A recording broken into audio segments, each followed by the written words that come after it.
Hello foodies, welcome back to my channel cook with me. Hi అండి.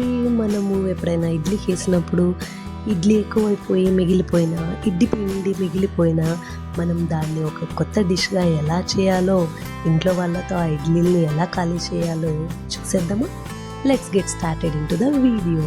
Yes అండి, మనం వచ్చేసి ఈరోజు మిగిలిపోయిన ఇడ్లీలతో లేదంటే మిగిలిపోయిన పిండితో ఇడ్లీ ఉప్మా చేయడం ఎలానో చూపించబోతున్నాను. ముందుగా మనం స్టవ్ ఆన్ చేసుకొని ఇడ్లీ పాత్ర ఉంటుంది కదండి, ఆ ఇడ్లీ పాత్ర పెట్టుకొని అందులో నార్మల్గా ఇడ్లీ మనం ఎలా అయితే కుక్ చేస్తామో అలా వాటర్ వేసుకొని, మీతో ఆల్రెడీ మార్నింగ్ చేసిన ఇడ్లీ ఉంటే కనుక ఇడ్లీని పొడి చేసుకోండి.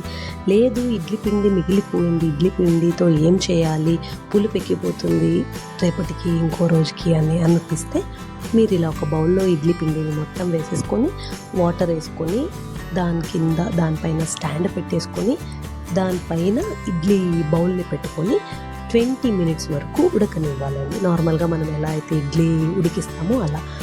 అది ఉడికేలోపు పక్కన పెట్టేసుకొని ఇంకొక స్టవ్ ఆన్ చేసుకొని ప్యాన్ పెట్టుకొని 2 చిట్టీలు ఆయిల్ యాడ్ చేసుకోండి. ఆయిల్ వేడెక్కిన తర్వాత 1/2 స్పూన్ ఆవాలు, మనం ఆవాలు వేసుకొని అవి చిటపటలాడేంత వరకు వెయిట్ చేసుకోవాలి. తర్వాత 1/2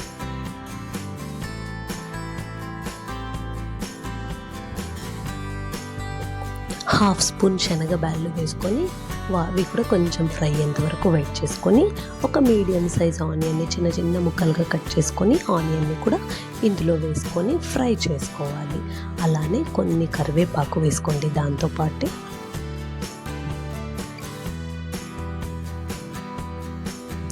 అందులోనే 2 పచ్చిమిర్చిని చిన్న చిన్న ముక్కలుగా కట్ చేసుకొని దాన్ని కూడా ఇందులోనే వేసుకోండి. అలానే ఒక టొమాటోని చిన్న చిన్న ముక్కలుగా కట్ చేసుకొని వాటిని కూడా ఇందులోనే వేసుకొని బాగా మగ్గేంత వరకు ఫ్రై చేసుకుందాం, ఒక 5 నిమిషాల వరకు. నాకు యాక్చువల్గా కోల్డ్ అయ్యిందండి, సో నా వాయిస్ రావట్లేదు. సో కొంచెం వాయిస్ తక్కువలో ఉన్నా కూడా కొంచెం అడ్జస్ట్ చేసుకోండి. ఇవి మొత్తం వేగేటప్పుడే మధ్యలో 1/2 స్పూన్ పసుపు వేసుకొని బాగా కలుపుకోండి.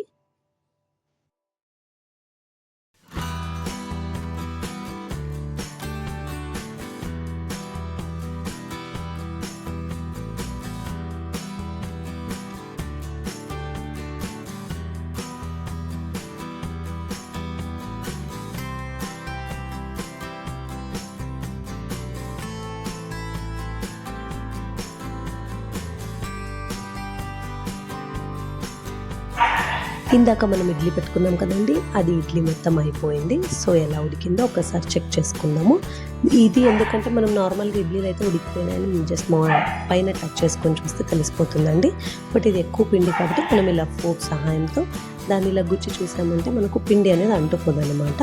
సో అప్పుడు మనకి ఇడ్లీ మొత్తం రెడీ అయిపోయినట్టు. సో ఇది మొత్తం రెడీ అయిన తర్వాత ఆ బౌల్ని పక్కన తీసి పెట్టుకొని అది మొత్తం చల్లారనివ్వాలి.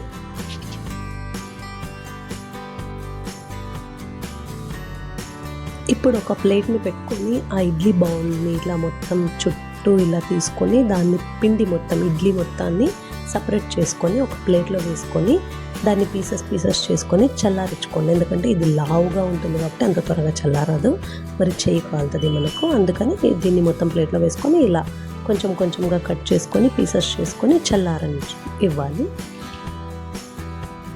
ఇప్పుడు ఒక 5 నిమిషాల తర్వాత బాగా చల్లారిందండి. సో మీరు ఇలా తీసుకొని దీన్ని చేతిలో ఇలా అనేస్తే అది నార్మల్గానే రవ్వలాగా అయిపోతుందండి. ఇలా మొత్తం దాన్ని పొడిగా చేసుకుంటూ మొత్తం ఇడ్లీని ఎక్కడ ఉంట లేకోకుండా, ఎక్కడ లావుగా లేకోకుండా మీరు బాగా పొడి చేసుకొని ఇప్పుడు చూడండి మొత్తం రవ్వలాగా అయిపోయింది. సో ఈ రవ్వలాగా అయిన ఇడ్లీని మనం పక్కన పెట్టేసుకొని ఉల్లిపాయలు కలర్కి వచ్చాయో చెక్ చేసేసుకుందాం.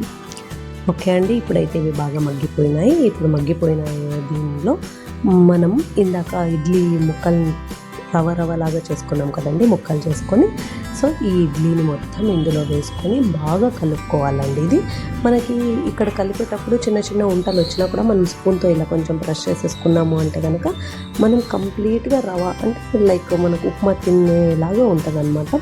సో చాలా టేస్టీగా ఉంటుందండి.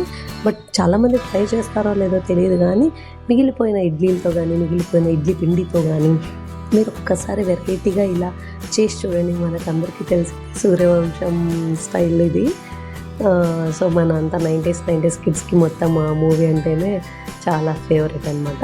సో అందుకని మీరు దీన్ని బాగా ఇలా మెత్తగా చేసుకొని, ఇప్పుడు చూడండి ఉంటలు ఉంటే నేను స్పూన్తో రివర్స్గా చేసుకొని ఇలా మొత్తం ప్రెస్ చేసేసుకుంటే సరిపోతుంది. సో అందుకని దీన్ని మొత్తం ఇలా ప్రెస్ చేసుకొని రవ్వలాగా చేసుకొని ఫుల్ మిక్స్ చేసుకోండి. మీకు ఎక్కడ కూడా వైట్ కనిపించకూడదు అనమాట. అంతలా మిక్స్ చేసుకుంటే మీకు ప్రతి ఒక్క ఇడ్లీ దగ్గర ఉప్పు కారం అనేది బాగా అంటుకుంటుంది. సో అందుకని మీరు ఇలా బాగా మిక్స్ చేసుకొని ఒక 5 minutes వరకు ఒక 1 minute అలా ఉడకనివ్వాలి. అయ్యో నేను ఇందులో వేయడమే మర్చిపోయానండి, సారీ. మీరు నార్మల్గా ఉల్లిపాయలు వేసుకున్నప్పుడే మీ రుచికి తగినంత ఉప్పుని యాడ్ చేసుకొని కలుపుకోండి. సో ఫైనల్గా ఇలా మనం కొత్తిమీరని గార్నిష్ చేసేసుకుంటే రెడీ అండి ఇడ్లీ ఉప్మా. ఎంతో రుచికరమైన ఇడ్లీ, అది కూడా మిగిలిపోయిన ఇడ్లీలతో చేసుకుంటే మనకి ఎక్కే వేరు కదా. సో అందుకని ఒక్కసారి ఎలా ఉందో ట్రై చేసి చెప్పండి. Thanks for watching.